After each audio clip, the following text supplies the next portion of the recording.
यह कहानी बताती है कि झूठी तारीफें चापलूसी के आगे झुकने से कितना नुकसान हो सकता है। यह कहानी उत्तर प्रदेश में मथुरा के पास स्थित एक छोटे से कस्बे में घटी होती है। यहाँ का माहौल हमेशा चहल पहल भरा रहता है। धूल भरी सड़कें और बीच बीच में मंदिरों की घंटियों की आवाज गूंजती है। हमारे गैरेज का नाम वृंदावन ऑटो वर्क्स था। गैरेज के अंदर पुराने टायर, जंग लगे इंजन के पुर्जे एक तरफ रखे हुए थे। दीवार पर एक पुराना कैलेंडर लटक रहा है। हवा में ग्रीस और पेट्रोल की महक साफ महसूस हो रही थी।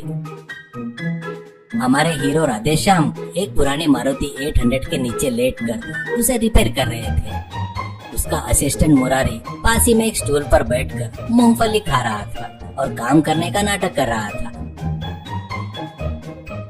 अरे मुरारी, वो 12 नंबर का स्पैनर इधर तो देना, यह बोल्ट बिल्कुल नहीं घूम रहा है।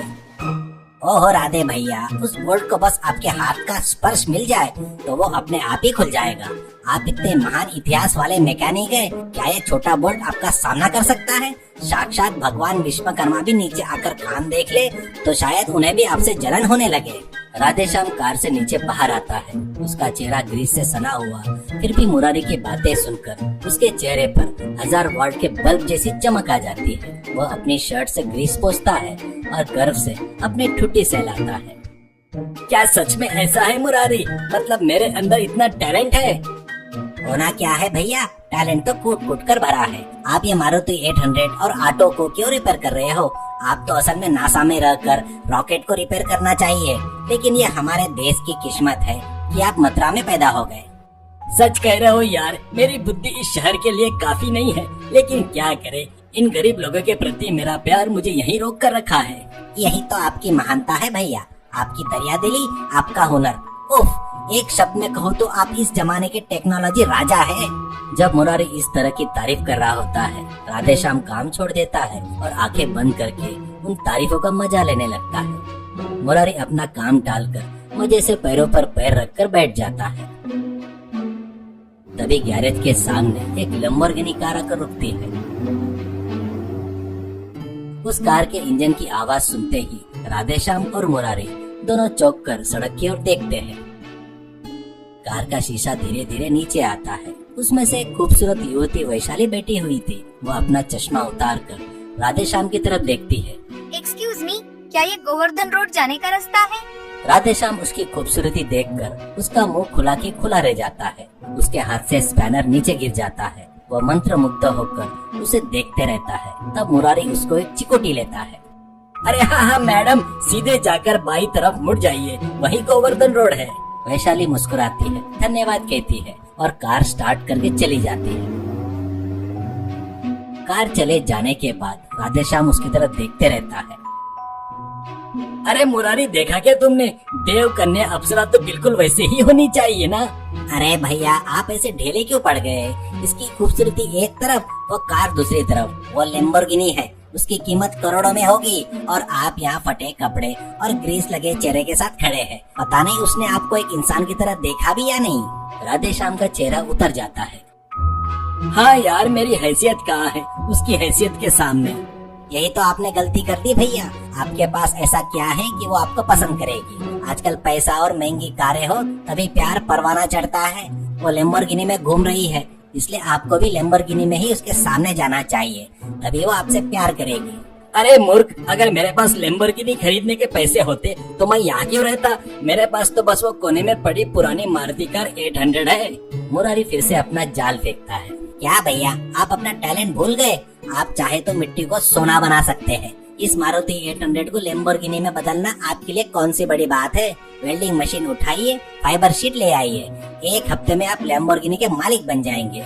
इस दुनिया में आपसे महान इंजीनियर कौन है? राधेश्याम फिर से मुरारी की बातों में आ जाता है। अरे सही कहा है यार, मेरे पास टैलेंट है, मैं इस मारुति को बदल दूंगा। अगले 1 हफ्ते तक गैरेज में ऐसा शोर होता है जैसे कोई युद्ध चल रहा हो। राधेश्याम दिन रात मेहनत करता है, लेकिन मुरारी बस पासों बैठकर चाय पीते हुए सलाह देते रहता है। भैया, उस पीछे वाले हिस्से को थोड़ा और चौड़ा कर दीजिए, तभी वो असली कार जैसी दिखेगी। आहा, क्या शेप है, क्या फिनिशिंग है राधे भैया। अगर आप कार बनाने वाली कंपनी खोल दे तो इटली वाले आकर आपसे ट्रेनिंग लेंगे। आखिरकार कार तैयार हो जाती है। वो दिखने में तो लैम्बोर्गिनी जैसी ही थी, लेकिन उसका इंजन मारुति 800 की आवाज कर रहा था। राधेश्याम सूट पहनकर चश्मा लगाकर तैयार हो जाता है। अरे कैसा लग रहा हूँ मुरारी? बिल्कुल भगवान इंद्र की तरह लग रहे हो भैया। आप जाइए, उसका दिल जीत कर आइए। राधेश्याम वो कार लेकर वैशाली के घर जाता है। वो बाहर बगीचे में बैठी थी। तब वो कार रोकता है और एक बड़ा सा फूलों का गुलदस्ता लेकर नीचे उतरता है। वैशाली जी, मैं राधेश्याम हूँ, एक बड़ा करोड़पति हूँ। ये मेरी लैम्बोर्गिनी है। मैंने आपको पहली नजर में ही पसंद कर लिया था। क्या आप मुझसे शादी करोगी? वैशाली एक पल के लिए हैरान हो जाती है और फिर हंसने लगती है। अरे देखिए मिस्टर, केवल पैसा होना ही काफी नहीं होता। मैं आपको जानती तक नहीं, फिर आपसे कैसे शादी करूंगी? सॉरी, ये प्रस्ताव मैं नहीं मान सकती।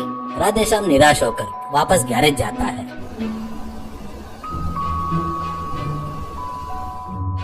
और मुरारी को सब कुछ बताता है। भैया आपको उसका अगर भरोसा जीतना है तो आपको अपने प्यार को साबित करना होगा। कार पर प्लीज मैरी मी का बोर्ड लगाकर पूरे शहर में घूमिए। वो जहाँ भी जाएगी आपको वहीं होना चाहिए, तभी उसे आपकी लगन पसंद आएगी। राधेश्याम वैसा ही करता है। कार पर एक बड़ा सा बोर्ड लगाकर मथुरा की सभी सड़कों पर घूमता है। वो जहाँ भी जाती थी वो कार से उसका पीछा करता। लोग अजीब नजरों से देखते हैं, वीडियो बनाते हैं और सोशल मीडिया पर डाल देते हैं। लैम्बोर्गिनी आशिक के नाम से वीडियो वायरल हो जाता है। एक दिन राधेश्याम गैरेज में बैठा था, तभी एक काले रंग की महंगी कार आकर रुकती है। उसमें से सूट पहनकर एक भारतीय दिवाकर और एक विदेशी हेनरी नीचे उतरते हैं। राधेश्याम को देखते ही दिवाकर मुस्कुराते हुए उसके पास आता है। क्या तुम ही वो सोशल मीडिया स्टार हो? क्या तुमने ही वो कार बनाई है? राधेश्याम गर्व से, हाँ मैंने ही अपने हाथों से बनाई है सर। मुरारी तुरंत बोल पड़ा। देखा भैया, आपकी प्रसिद्धि सातों समंदर पार चली गई। साक्षात विदेश के लोग आपके पास आ रहे हैं भैया। आप कोई आम इंसान नहीं। अरे बहुत बढ़िया, मेरे पास भी एक पुरानी मारुति 800 है। क्या तुम उसे भी ऐसे ही लैम्बोर्गिनी में बदल दोगे? कितने पैसे लोगे बताओ? राधेश्याम हिसाब लगाता है। मुझे सामान खरीदने में 4 लाख रुपए का खर्चा आया है सर। अगर आप 5 लाख देंगे तो मैं बना दूंगा। दिवाकर अचानक जोर से हंसता है। पुलिस करके चिल्लाता है।